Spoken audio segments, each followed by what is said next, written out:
ఆంధ్రప్రదేశ్ రాజకీయాల విషయానికి వస్తే ఆ భూతం మళ్ళీ రాదు, జగన్ మళ్ళీ సీఎం కాలేడు, ఆ పాలన మళ్ళీ రానివ్వము అని పదే పదే చంద్రబాబు నాయుడు చెప్తూ ఉన్నారు సార్. జగన్ ముక్త్ ఏపీ అంటూ చంద్రబాబు నాయుడు పారిశ్రామికవేత్తలకు హామీ కూడా ఇస్తూ ఉన్నారు. మళ్ళీ ఆ పాలన రానివ్వం, పెట్టుబడులు పెట్టండి, ఈసారి ఏమరుపాటుగా లేను, ఎన్డీఏ ప్రభుత్వమే కొనసాగుతుంది అంటూ ఫిక్కీ జాతీయ కార్యవర్గ సమావేశంలో చంద్రబాబు నాయుడు పారిశ్రామికవేత్తలకు హామీ ఇచ్చారు. ఎందుకు సార్? రాజ్యాంగాన్ని సవరించి ఆంధ్రప్రదేశ్లో ఎవరు అధికారం ఉంటే వాళ్ళే 20 ఏళ్ళ వరకు 10 ఎన్నికలు ఉంటాయి అంటే అది సాధ్యమవుతుంది. లేదా ఎలక్షన్ కమిషన్ ద్వారా వైఎస్ఆర్ కాంగ్రెస్ నిషేధింపజేస్తే ఆ గ్యారంటీ ఇవ్వగలం. ఎందుకంటే మరి ఈ రెండు పనులు టీడీపీ చేయడం లేదు. ఎక్కడ నరేంద్ర మోడీకి లేఖ రాయలేదు, ఎన్డీఏ ప్రభుత్వమే 20 ఏళ్ల పాటు ఎన్నికలు లేకుండా ఉండాలి అని. లేదు, ఎన్నికల కమిషన్కి ఏమీ లెటర్ ఇవ్వలేదు టీడీపీ, వైఎస్ఆర్ కాంగ్రెస్ నిషేధించండి అని. సో పాకిస్తాన్లో ఇమ్రాన్ ఖాన్ను జైల్లో పెట్టి టెరిక్ ఇన్సాఫ్ పార్టీ నిషేధించినట్లు ఇక రాజకీయాల్లో ప్రజాస్వామ్యంలో ఎవరు అధికారంలో ఉండాలన్నది పార్టీలు నిర్ణయించవు, ప్రజలు నిర్ణయిస్తారు. ప్రజలకున్న గొప్పతనం ఏంటి అంటే అప్రతిహతంగా దేశమంతటా అధికారాన్ని తన గుప్పిట్లో పెట్టుకొని ఇంటర్నల్ ఎమర్జెన్సీ ప్రకటించి సుప్రీంకోర్టును కూడా తన గుప్పిట్లో పెట్టుకొని రాజ్యాంగాన్నే సస్పెండ్ చేసి ఇందిరాగాంధీ ఏమైంది 1977లో ఎన్నికలు జరిగితే రాయబరేలీ నుంచి తాను ఓడిపోయింది, తన కొడుకు సంజయ్ గాంధీ అమేథీ నుంచి ఓడిపోయాడు. నేను అప్పుడు 8th క్లాస్ స్టూడెంట్, నాకు ఇప్పటికీ గుర్తు. మా మేనమా ఇంట్లో ఉన్నాను తక్కెళ్ళపల్లి, కరీంనగర్ జిల్లాలో. సో రేడియో పట్టుకొని మేము సాయంత్రం 5 గంటలకు ఫస్ట్ వరంగల్ సీట్ రిజల్ట్ వచ్చింది. సో ఒక్కొక్క రిజల్ట్ చూస్తే ఆశ్చర్యం వేసింది. నార్త్ ఇండియా మొత్తం ఇందిరాగాంధీ స్వెప్ట్ అవుట్. ఇవాళ ఎందుకు మాట్లాడుకోవాలంటే ఎమర్జెన్సీ పూర్తయి 50 ఏళ్ళకు కూడా అయింది. సో ఎమర్జెన్సీని విధించిన ఇందిరాగాంధీ 1971లో అటల్ బిహారీ వాజ్పేయి ద్వారా దుర్గామాత అని కీర్తనలు అందుకున్న ఇందిరాగాంధీ బంగ్లాదేశ్ విమోచన సాధించి భారతదేశంలో ఎదురులేని శక్తిగా ఉన్న ఇందిరాగాంధీ ఏమైంది 77లో? ఓడిపోయిందా లేదా? అదే ఇందిరాగాంధీ ఇక రాదు, అయిపోయింది, ఇందిరా ఫాసిస్టు రాజ్యం అంతమైంది, ఇందిరా ముక్త్ భారత్ సాధించాం. ఇక ఎమర్జెన్సీని ప్రజలు ఏనాడు అంగీకరించరు. 85 సీట్లను ఉత్తరప్రదేశ్ రాష్ట్రంలో 85కి 85 కాంగ్రెస్ ఓడిపోయింది అనుకున్నారు. సరిగ్గా 3 ఏళ్ళు తిరగకముందు మళ్ళీ ఇందిరాగాంధీ అధికారంలోకి వచ్చింది. 1980లో ఇందిరాగాంధీ మరణానంతరం వ్యక్తమైన సానుభూతి తుఫాన్లో పవనాలకు రాజీవ్ గాంధీ నాయకత్వంలో కాంగ్రెస్ 400 సీట్లు గెలుచుకుంది 84లో. ఏమైంది 1989లో? కాంగ్రెస్ అధికారాన్ని కోల్పోయింది.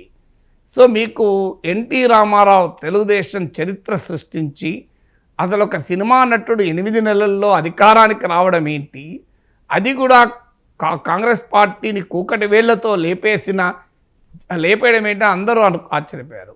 అదే ఎన్టీ రామారావు 89లో ఓడిపోయాడు, కల్వకుర్తి నుంచి ఎమ్మెల్యేగా కూడా ఓడిపోయాడు. ఆయన హిందూపూర్లో గెలిచాడు. కానీ ఇక్కడ సో మీకు 2012లో ఉమ్మడి ఆంధ్రప్రదేశ్లో ఉప ఎన్నికలు జరిగితే తెలుగుదేశం పార్టీ డిపాజిట్లు గల్లంతైనాయి చాలా చోట్ల. ఒక్క సీట్లో మాత్రమే ఓడిపోయింది వైసీపీ సింప్లీ స్వెప్ట్ అవే. అలాంటి పరిస్థితిలో 2014 2 ఏళ్లలోపు జగన్మోహన్ రెడ్డి ప్రతిపక్ష నాయకుడు అయ్యాడు, చంద్రబాబు నాయుడు ముఖ్యమంత్రి అయ్యాడు. తెలుగుదేశం పార్టీ 2012లో బై ఎలక్షన్లో డిపాజిట్లు కోల్పోతే 2014లో తెలుగుదేశం అద్భుత విజయాన్ని సాధించింది. సో ఇదొక ఉదాహరణ.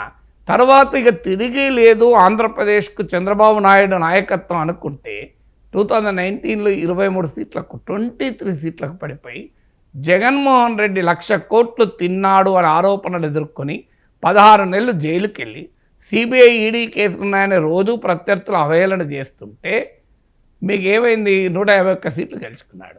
ఇక నాకు ఎదురే లేదు 151 సీట్లతో, ఇక చంద్రబాబు నాయుడు యుగం ముగిసింది, తెలుగుదేశం చచ్చిపోయింది అని కలలు కన్నాడు జగన్.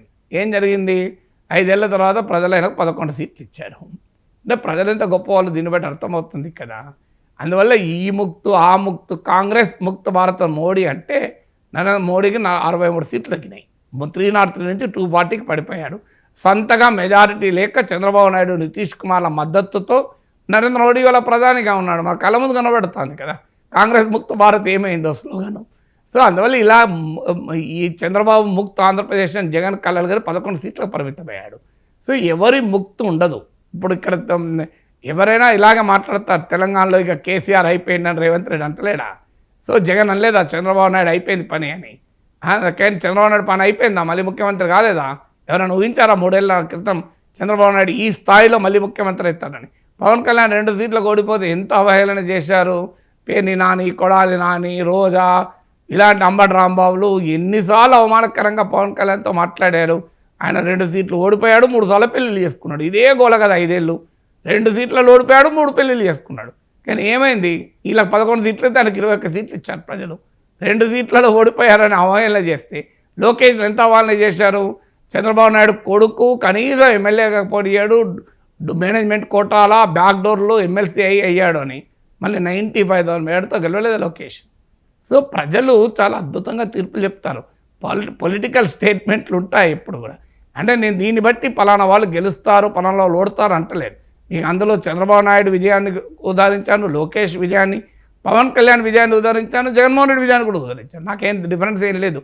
ఎందుకంటే నేను పదార్థాన్ని చూస్తాను తప్ప నామరూపాలను చూడను. సో అల్టిమేట్లీ నాకు ఈ పార్టీ ఆ పార్టీ కాదు, వాస్తవం ఏంటి, రియాలిటీ ఇది కదా. అయినా మరి ఎందుకు చెప్తున్నాడు ఈ మాట అంటే there is a reason for it. Reason ఏంటి? జగన్మోహన్ రెడ్డి ఆంధ్రప్రదేశ్లో సర్వనాశనం చేశాడు అనే ఒక నరేటివ్ను బిల్డ్ చేయాలి. ఆయన పారిశ్రామికవేత్తలను ఎల్లగొట్టాడు. దానికి కొన్ని ఉదాహరణలు కూడా ఉన్నాయి. అమర్ రాజా పైన జగన్ పడిన తీరు.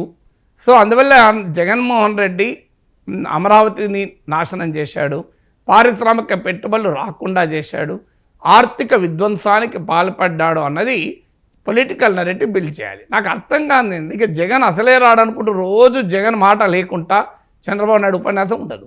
మరి జగన్ లేకుండా పోతే ఇదంతా రోజు జగన్ గురించి ఎందుకు?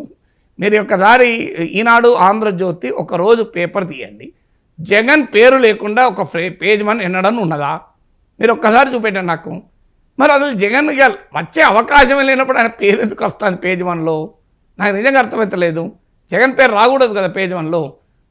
ప్రతిరోజు జగన్ గురించే డిబేట్లు కదా టీవీ ఛానల్లో. మీకు జగన్ గురించే డిబేట్లు ఉంటాయి, జగన్ గురించే పేజ్ వన్లో వార్తలు ఉంటాయి. చంద్రబాబు నాయుడు ఉపన్యాసంలో జగన్ లేకుండా ఉండదు. ఇక మళ్ళీ జగన్ రాడు అంటే జగన్ రాకపోతే అసలు మొదలెత్తి అయిపోతుంది, మర్చిపోతే అయిపోతుంది కదా. ప్రజలు మీరే కదా ప్రతిరోజు గుర్తు చేసేది.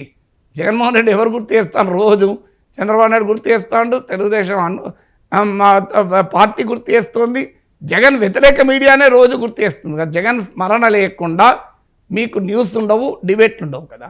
మరి జగన్ రిలవెంట్గా ఎవరు చేస్తున్నారు? ఆంధ్రప్రదేశ్ ప్రజల తెలుగుదేశం పార్టీయా?